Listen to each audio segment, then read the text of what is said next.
Assalamualaikum warahmatullahi wabarakatuh. Halo adik-adik hebat, jumpa kembali dengan Bapak dalam channel Kelas Pasyam. Kali ini kita akan membahas memahami bentuk penyajian relasi. Namun sebelum kita lanjut pada pembahasan, dukung channel ini dengan cara subscribe, tekan loncengnya, like, komen, dan share video ini agar bisa menjadi amal jariah buat kita bersama.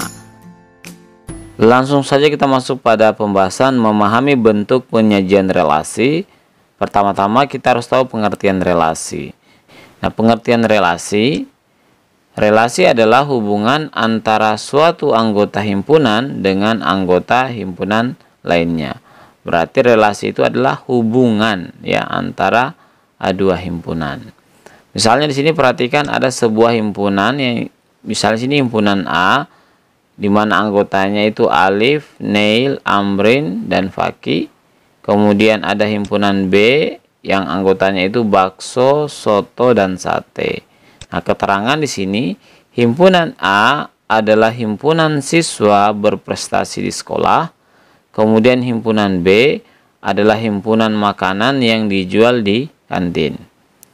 Nah, kalau kita lihat antara himpunan A dan himpunan B ini belum memiliki hubungan atau belum memiliki relasi, sehingga kedua himpunan ini tidak memiliki arti ya. Nah, agar memiliki arti tentunya himpunan A dan himpunan B itu harus memiliki relasi. Nah, himpunan A dan B itu dikatakan memiliki relasi jika ada anggota himpunan A dan himpunan B yang saling berpasangan.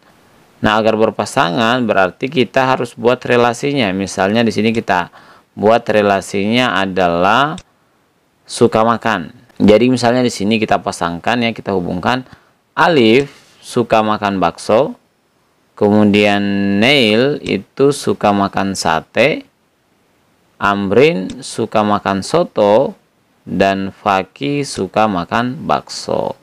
Sehingga kita bisa simpulkan antara himpunan A dan himpunan B, relasinya atau penghubungnya itu adalah suka makan. Seperti itu. Nah, selanjutnya kita akan coba membahas bagaimana cara menyatakan relasi ya dari dua himpunan. Nah, yang pertama kita bisa menyatakan relasi dengan menggunakan diagram panah. Kemudian yang kedua bisa juga dengan himpunan pasangan berurutan, dan yang ketiga bisa dengan diagram kartesius. Nah, agar lebih paham kita langsung saja bahas cara menyatakan relasi. Di sini ada sebuah soal ya. Ada 4 orang anak yaitu Fitriah, Alif, Aisyah, dan Faki. Mereka diminta untuk menyebutkan mata pelajaran yang disukai di sekolah. Nah, Fitriah menyukai pelajaran matematika. Alif menyukai pelajaran bahasa Indonesia. Aisyah menyukai pelajaran IPA dan matematika. Dan Faki menyukai pelajaran bahasa Inggris. Nah, kita akan menyatakan relasi ini ke dalam bentuk yang pertama, itu dengan cara diagram panah. Nah, pertama-tama kita buat relasinya ya. Jadi relasinya di sini adalah pelajaran yang disukai.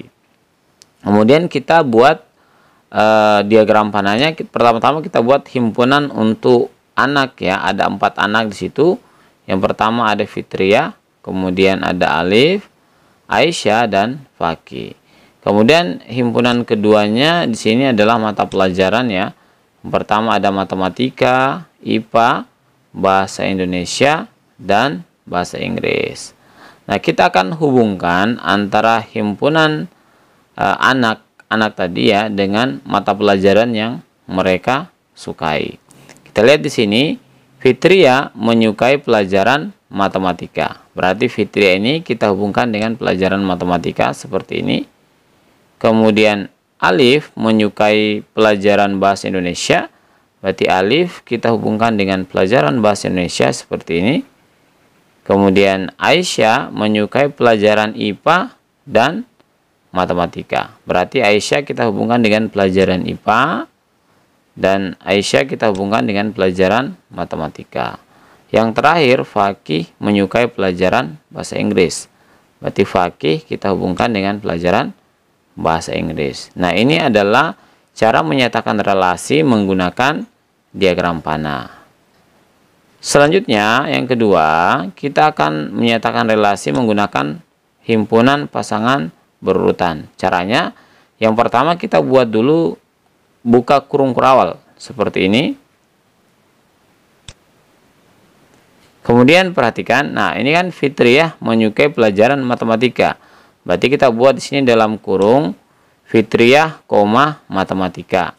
Kemudian titik koma, kita lihat lagi yang kedua, Alif menyukai pelajaran bahasa Indonesia.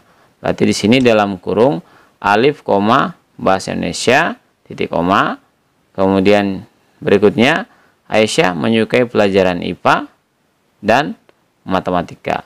Berarti kita buat pertama dalam kurung Aisyah, IPA, titik koma. Kemudian dalam kurung berikutnya Aisyah, matematika, titik koma. Dan yang terakhir Fakih menyukai pelajaran bahasa Inggris. Berarti di sini dalam kurung Fakih, bahasa Inggris. Nah, karena di sini dibuka dengan kurung kurawal, berarti ditutup juga dengan kurung kurawal. Nah, ini cara menyatakan relasi menggunakan himpunan pasangan berurutan. Lanjut ke cara yang ketiga, yaitu menggunakan diagram Kartesius. Nah, sini perhatikan diagram Kartesius untuk pelajaran yang disukai. Nah, untuk bagian bawah ini adalah himpunan anak ya, makanya di sini namanya Fitriyah, Alif, Aisyah, Fakih.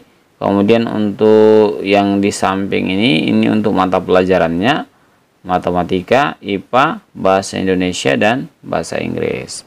Selanjutnya tinggal kita lihat saja. Yang pertama, Fitriyah menyukai pelajaran matematika.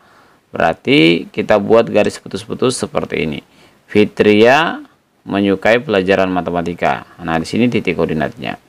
Kemudian yang kedua, Alif menyukai pelajaran bahasa Indonesia. Berarti Alif menyukai pelajaran bahasa Indonesia. Di sini titik pertemuannya.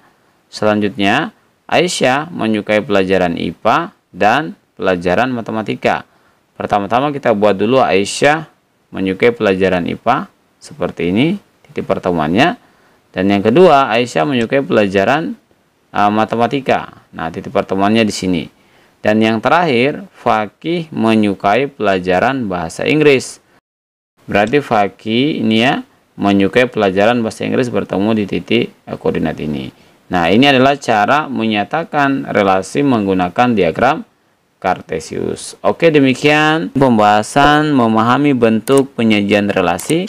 Mudah-mudahan dapat dipahami. Terima kasih telah menonton video ini dan sampai jumpa lagi pada video berikutnya.